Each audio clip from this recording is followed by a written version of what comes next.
పెద్దల సర్వే సత్యనారాయణ గారికి, అంజన్ కుమార్ గారికి, శాసన మండలి సభ్యులు అద్దంకి దయాకర్ గారికి, అమర్ అలీ ఖాన్ గారికి, రాష్ట్ర ప్రభుత్వ సలహాదారులు వేం నరేందర్ రెడ్డి గారికి, మహిళా కాంగ్రెస్ కమిటీ అధ్యక్షురాలకి, యువజన కాంగ్రెస్ కమిటీ అధ్యక్షుడికి, ఎన్ఎస్యూ అధ్యక్షుడికి, రాష్ట్ర కాంగ్రెస్ కమిటీకి సంబంధించినటువంటి అనేక అనుబంధ సంఘాల అధ్యక్షులందరికీ, నా తోటి శాసనసభ్యులకి, వివిధ ప్రాంతాల నుంచి ఇక్కడికి చేసినటువంటి కాంగ్రెస్ పార్టీ నాయకులకి, కార్యకర్తలకి అందరికి కూడా ముందుగానే హృదయపూర్వకమైనటువంటి నమస్కారాలు తెలియజేస్తా ఉన్నాం. పెద్దల హనుమంతరావు గారు రాష్ట్ర కాంగ్రెస్ కమిటీ అధ్యక్షులు వారు మాట్లాడుతూ చాలా స్పష్టంగా ఇందులో ఏమీ లేనటువంటి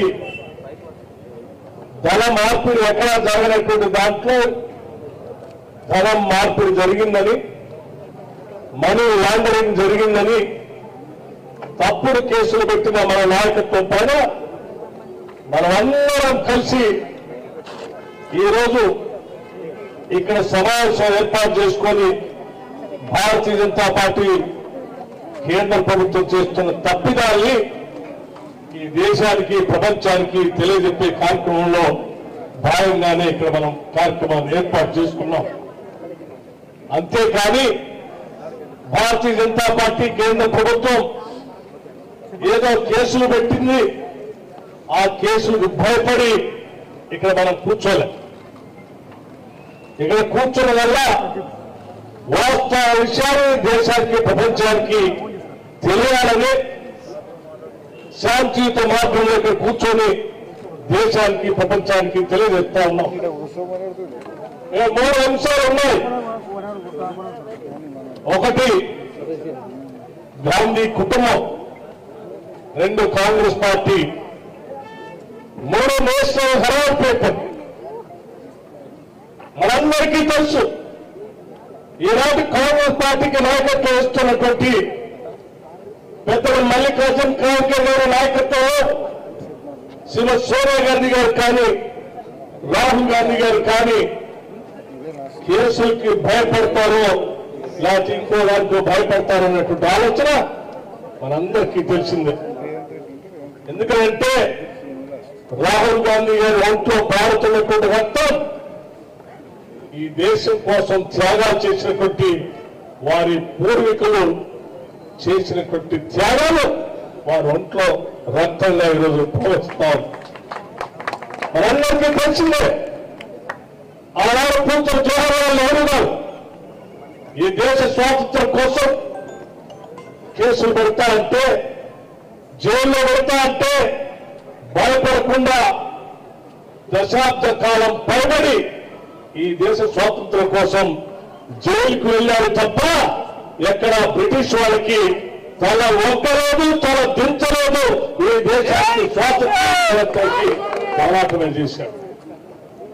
ఆ తర్వాత వచ్చినటువంటి నాయకత్వం శ్రీమతి ఇందిరా గాంధీ గారు ఈ దేశ సమగ్రత కోసం అవసరమైతే నా ప్రాణాలైనా ఇస్తాను తప్ప ఈ దేశం విచ్ఛిన్న కాకుండా చూస్తారని చెప్పి ప్రాణత్యాగం చేసినటువంటి ధీరదత్వాన్ని చూశాం. ఆ తర్వాత వచ్చినటువంటి ప్రధానమంత్రి శ్రీ రాజీవ్ గాంధీ గారు ఆతంకవాదులు, ముష్కరులు ఈ దేశాన్ని విచ్ఛిన్నం చేయడం కోసం ప్రయత్నం చేస్తే ఈ దేశం కోసం నిలబడతారు తప్ప వాళ్ళకి ఎట్టి పరిస్థితుల అవకాశం ఇవ్వరని చెప్పి ఈ దేశం కోసం త్యాగం చేసినటువంటి గొప్ప నాయకుడు చూశాం. అటువంటి నాయకత్వం నుంచి వచ్చినటువంటి నాయకుడు రాహుల్ గాంధీ గారు ఈ బీజేపీకి, ఈ ఈడీకి భయపడతారని పొరపాట్ల వాళ్ళు అనుకుంటే ఇది పొరపాటు అని చెప్పడం కోసమే ఈరోజు మనం ఇక్కడ కూర్చున్నాం. రెండో అంశం అఖిల భారత కాంగ్రెస్ కమిటీ గాంధీ కుటుంబాన్ని కేసుల్లో పెట్టి కాంగ్రెస్ పార్టీని భయపెట్టాలనేటువంటి ప్రయత్నం చేస్తా ఉన్నాం. మేము ఒక్కటే చెప్పదలుచుకున్నాం, ఆనాటి రంగులు హెచ్చరించినటువంటి బ్రిటిష్ సామ్రాజ్యవాదుల శక్తులకే వ్యతిరేకంగా నిలబడి పోరాటం చేసినటువంటి కాంగ్రెస్ పార్టీ ఈ పార్టీ ఆఫ్టర్ బీజేపీకి భయపడి ఆగుతుందని మీరు పొరపాటున ఆలోచన చేస్తే అది మీకు తప్పు అవుతుంది తప్ప అది నిజం కాదని చెప్పడం కోసం ఈరోజు కూర్చున్నాం. అటువంటి కాంగ్రెస్ పార్టీ ఈరోజు దేశవ్యాప్తంగా అధికారం ఉందా లేదా అనేటువంటి అంశం కాదు. ఈ దేశంలో ఉన్నటువంటి సమాజం కోసం, ఈ సమాజ అభివృద్ధి కోసం, ప్రజాస్వామ్యాన్ని నిలబెట్టడం కోసం నిరంతరం పోరాటం చేసేటువంటి కాంగ్రెస్ పార్టీ ఈరోజు దేశవ్యాప్తంగా నరేంద్ర మోడీ నాయకత్వంలో భారతీయ పార్టీ చేస్తున్నటువంటి తప్పులని ప్రపంచానికి తెలియజెప్పడం కోసం దేశవ్యాప్తంగా ఇటువంటి నిరసన కార్యక్రమం చేస్తాం. ఈ మూడో అంశం నేషనల్ హెరాల్డ్ సంబంధించినటువంటి కార్యక్రమం. మిత్రులారా, ఒక్కసారి ఆలోచించే ఆనాటి 30వ దశకంలో భారత స్వాతంత్ర సంగ్రామం జరుగుతూ ఉంటే బ్రిటిష్ వాళ్ళు మన నాయకత్వం ద్వారా దాడులు చేస్తూ ఉంటే నాయకత్వం ఇచ్చినటువంటి పిలుపు నలుదశలో వ్యాప్తి చేయడం కోసం, సమాచారాన్ని చేరవేయడం కోసం ఒక పత్రిక కావాలని చెప్పి ఆలోచన చేసి జవహర్లాల్ నెహ్రూ గారు మొదలుపెట్టినటువంటి నేషనల్ హెరాల్డ్ పత్రిక ఈ దేశ స్వాతంత్ర్యం కోసం పెట్టినటువంటి పత్రిక. ఇదేమో వ్యక్తిగతమైనటువంటి అవసరాల కోసం పెట్టినటువంటి పత్రిక కాదు.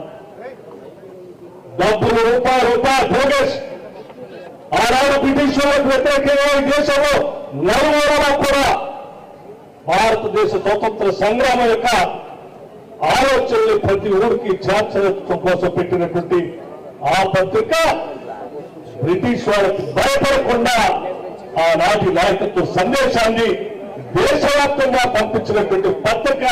ఆ పత్రిక నేషనల్ హెరాల్డ్ పత్రిక. ఆనాడు బ్రిటిష్ వాళ్ళకి భయపడకుండా మన నాయకత్వం ఇచ్చినటువంటి సందేశాన్ని నలుదిశలో వ్యాప్తి చేసినటువంటి హెరాల్డ్ పేపర్ కూడా భయపడుతుందని వాళ్ళు ఆలోచన చేస్తే పొరపాటు నేను ఈ సందర్భం చెప్పదలుచుకున్నాను.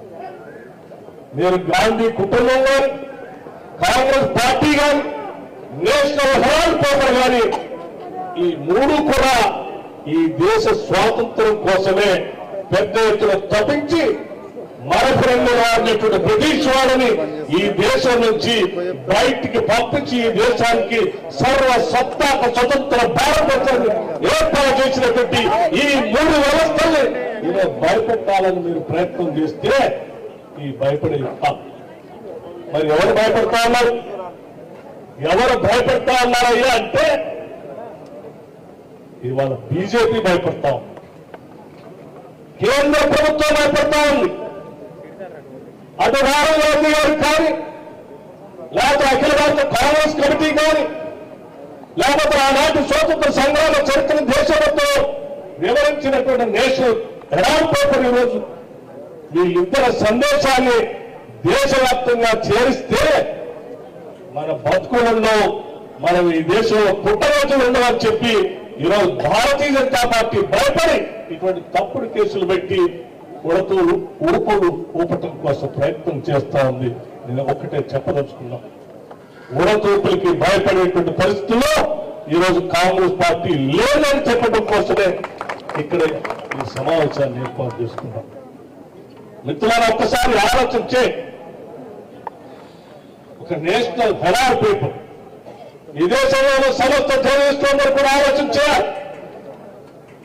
ఈ దేశం కోసం పెట్టినటువంటి పత్రికలో పనిచేస్తున్నటువంటి వేలాది మంది జర్నలిస్టులకి స్వాతంత్రం వచ్చిన తర్వాత అందులో పనిచేసేటువంటి వారికి జీతాలు ఇవ్వలేనటువంటి పరిస్థితిలో ఆ పత్రిక ఉంటే అందులో పనిచేసే వాళ్ళని కాపాడటం, అందులో పనిచేసే వాళ్ళకి జీతాలు ఇవ్వడం కోసం, లేదా ఆ పత్రిక నడుపుతున్నటువంటి కార్యాలయాలు కరెంటు బిల్లులు కట్టలేని పరిస్థితిలో ఉంటే ఆ కార్యాలయాన్ని నడపడం కోసం, ఇది దేశం కోసం పనిచేసినటువంటి పత్రిక, దీన్ని కాపాడాలి.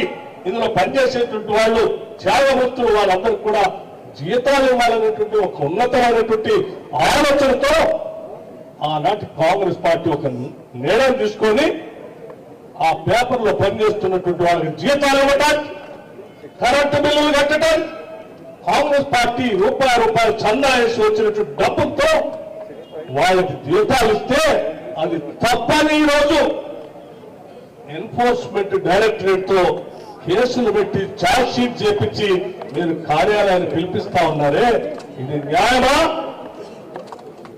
సమస్త జర్నలిస్టులు ఆలోచన చేయాలి. మీకోసం ఈరోజు కాంగ్రెస్ పార్టీ నిలబడి మీలాంటి పూర్తి ఉద్యోగస్తుల కోసం రూపాయలు చందా వచ్చిన దాన్ని ఖర్చు పెట్టి మీ అందరు నిలబెట్టింది.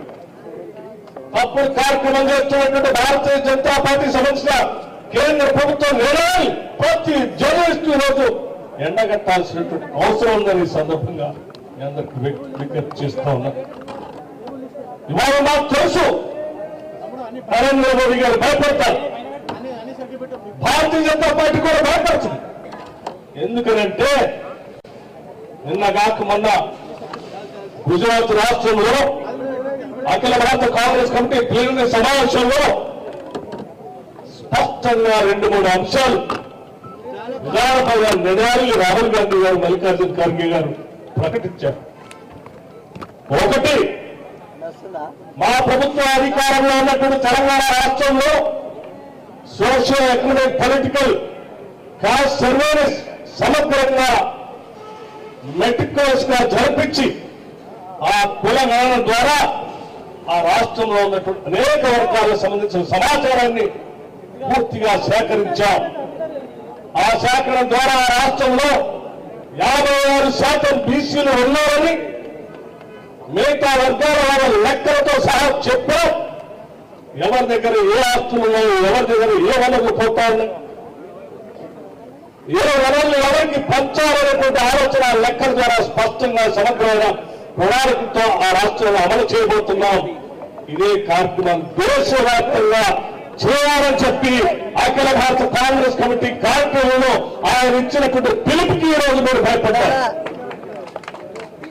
తెలంగాణ జరిగినటువంటి కులగణన దేశవ్యాప్తంగా అమలు చేయాలంటే మా మిత్రుల అదాని అమ్మాని లాంటి వాళ్ళకి దోచిపెడుతున్నటువంటి కోట్లాది రూపాయలు ఈ దేశ ప్రజలకు పంచాల్సి వస్తుందేమో. దేశం మొత్తం కులగణన చేయాలి అంటే